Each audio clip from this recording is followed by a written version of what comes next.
নমস্কার বন্ধুরা, শান্তি রান্নাঘরে সবাইকে স্বাগত। আজকে চলেছি এমন একটি রেসিপি নিয়ে যা গরমে খুব কম সময়ের মধ্যে রান্না করা যাবে এবং খেতেও কিন্তু খুবই সুস্বাদু। যদি একঘেয়েমি সবজি খেতে না ভালো লাগে, এই সবজিটি একবার বানিয়ে দেখতে পারেন।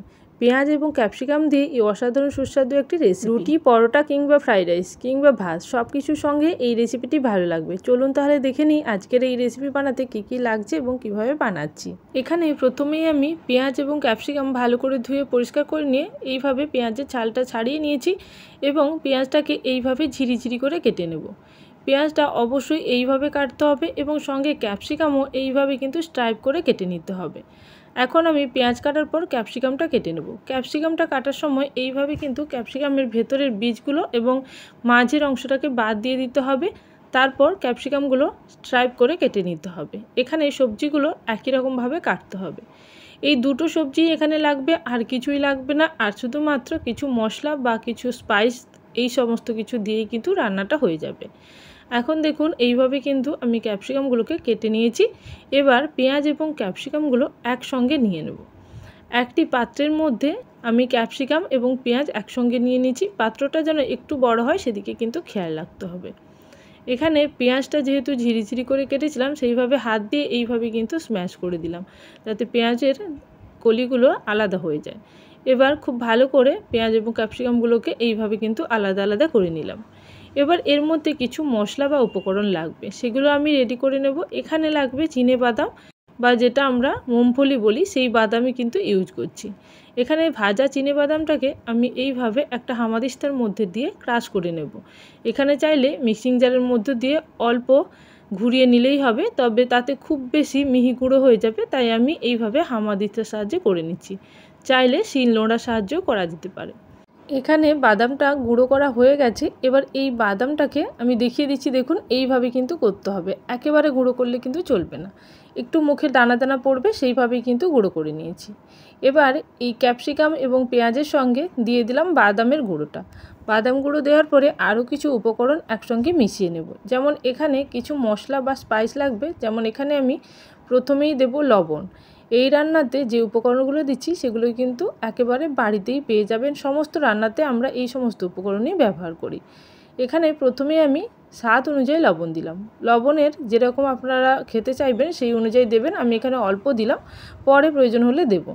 এখানে দিলাম অল্প হলুদ এবং স্বাদ অনুযায়ী লঙ্কার গুঁড়ো। আর দিয়ে দেব কিছুটা জিরে গুঁড়ো এবং অল্প ধনে গুঁড়ো। এখানে জিরে গুঁড়ো ওই হাফ টিস্পুন মতন দিলাম এবং ধনে গুঁড়ো 1 টিস্পুন মতন দেব। দিয়ে এবার সমস্ত উপকরণগুলোকে হাত দিয়ে মাখিয়ে নেব। তার আগে কিছুটা কাসুরি মেথি দিয়ে দিলাম। এইভাবে সমস্ত উপকরণগুলো একসঙ্গে দিয়ে ভালো করে হাতের সাহায্যে বা স্পুনের সাহায্যে মাখিয়ে নিতে হবে। এখানে প্রথমে আমি কিছুটা স্পুনের সাহায্যে মাখিয়ে নিলাম, এরপরে হাত দিয়ে ভালো করে মিশিয়ে নেব। সমস্ত উপকরণগুলো যাতে একসঙ্গে মিশে যায় সেটা কিন্তু খেয়াল রাখতে হবে। রান্নাটি খুব বেশি সময় লাগে না, আর খুব বেশি কিছু উপকরণের প্রয়োজন হয় না। খেতে কিন্তু দুর্দান্ত হয়। যে কোনো ওকেশানে বা বাড়িতে গেস্ট এলেও কিন্তু এই রেসিপিটি বানিয়ে দিতে পারেন, খেয়ে কিন্তু মুগ্ধ হবেই। এখন আমি একটা ফ্রাইং প্যানের মধ্যে দিয়ে দিচ্ছি বেশ কিছুটা পরিমাণে সাদা তেল। সাদা তেলের মধ্যে দিয়ে দেবো গোটা জিরে। গোটা জিরে এখানে 1 টিস্পুন পরিমাণে দিলাম।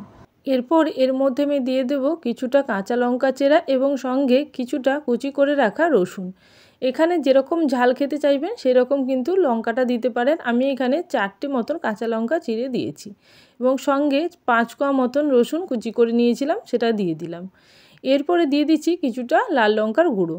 এখানে লঙ্কা গুঁড়োটা যদি তেলে দেওয়া হয় তাতে কালারটা খুব ভালো আসবে, তাই আমি এখানে লঙ্কা গুঁড়োটা তেলের মধ্যে দিয়েছি। আর গ্যাসের ফ্লেম একেবারেই কিন্তু স্লো করে দিয়েছিলাম।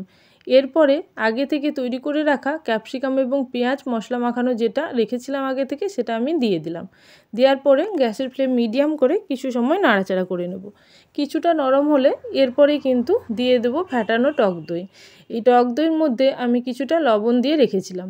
এবার আমি কয়েক সেকেন্ডের জন্য ঢাকনা দিয়ে দেবো যাতে সবজিটা কিছুটা নরম হয়ে যায়। এখন কয়েক সেকেন্ড পরে ঢাকনাটা খুলে নিয়েছি। সবজিটা কিছুটা নরম হয়ে গেছে। এবার আবারও কয়েক সেকেন্ডের জন্য নাড়াচাড়া করে নেব। খুব বেশি সময়ের জন্য নাড়াচাড়া করার প্রয়োজন নেই। তারপরে এর মধ্যে দিয়ে দিচ্ছি ফ্যাটানো টক দই। এই টক দইয়ের মধ্যে অল্প আমি লবণ এবং অল্প চিনি দিয়ে রেখেছিলাম। এরপরে এটাকে ভালো করে মিশিয়ে নিতে হবে আর গ্যাসের ফ্লেম এই অবস্থায় অফ করে দিতে হবে, না হলে কিন্তু দইটা ফেটে যেতে পারে। এইভাবে গ্যাসের ফ্লেম অফ করে মশলা এবং সমস্ত কিছুকে একসঙ্গে ভালো করে প্রথমে মিশিয়ে নিতে হবে। ভালো করে মিশে গেলে তারপরে গ্যাসটা অন করে আবারও ওই 1 মিনিটের জন্য রান্না করে নিতে হবে ঢাকনা দিয়ে। তার ফলে রান্নাটা খুব ভালোভাবে রেডি হয়ে যাবে। এখন দেখুন সমস্ত সবজি এবং দইটা ভালো করে মিশে গেছে। এবার আমি গ্যাসের ফ্লেমটা অন করে দেবো। গ্যাসের ফ্লেম অন করে দিয়ে ওই কয়েক মিনিটের জন্য রান্না করব। তবে হাই ফ্লেমে নয়, গ্যাসের ফ্লেম স্লো ফ্লেমেই রান্না করতে হবে। এবার আমি ঢাকনা দিয়ে দিচ্ছি। এই 2 মিনিট মতন পরে আমি ঢাকনাটা খুলে নিয়েছি। দেখুন রান্নাটা কিন্তু সম্পূর্ণ রেডি। ওপর থেকে এইভাবে কিন্তু তেল সেপারেট হয়ে গেছে। এখন বুঝতে হবে রান্নাটা সম্পূর্ণ রেডি। এরপর গ্যাসের ফ্লেম অফ করে দিয়ে রান্নাটিকে সার্ভ করা যেতে পারে রুটি কিংবা পরোটার সঙ্গে, চাইলে ফ্রাইড রাইসের সঙ্গেও সার্ভ করা যেতে পারে। এখন এটিকে আমি একটি প্লেটের মধ্যে নামিয়ে নিচ্ছি। এখন সম্পূর্ণভাবে কিন্তু গ্যাসের ফ্লেম অফ করে দিয়েছিলাম। রান্নাটা এইভাবে একবার করে দেখুন, খেতে কিন্তু দুর্দান্ত হয়। যখন অন্য কিছু খেতে ইচ্ছে করবে না, এইভাবে একবার এই রেসিপিটি বানিয়ে দেখুন। যেই খাবে সেই কিন্তু আপনার প্রশংসা করবে। যদি ভালো লাগে রেসিপি অবশ্যই কমেন্ট সেকশানে জানাবেন। আর যারা এখনও পর্যন্ত চ্যানেলটিকে সাবস্ক্রাইব করেননি, অবশ্যই চ্যানেলটিকে সাবস্ক্রাইব করে নিয়ে পাশে থাকা বেল নোটিফিকেশানে ক্লিক করে রাখবেন, যাতে আমার চ্যানেলে কোনো নতুন রেসিপি আসার সঙ্গে সঙ্গে আপনাদের কাছে সবার আগে নোটিফিকেশান পৌঁছে যায়। তাহলে আজকের জন্য এই পর্যন্ত।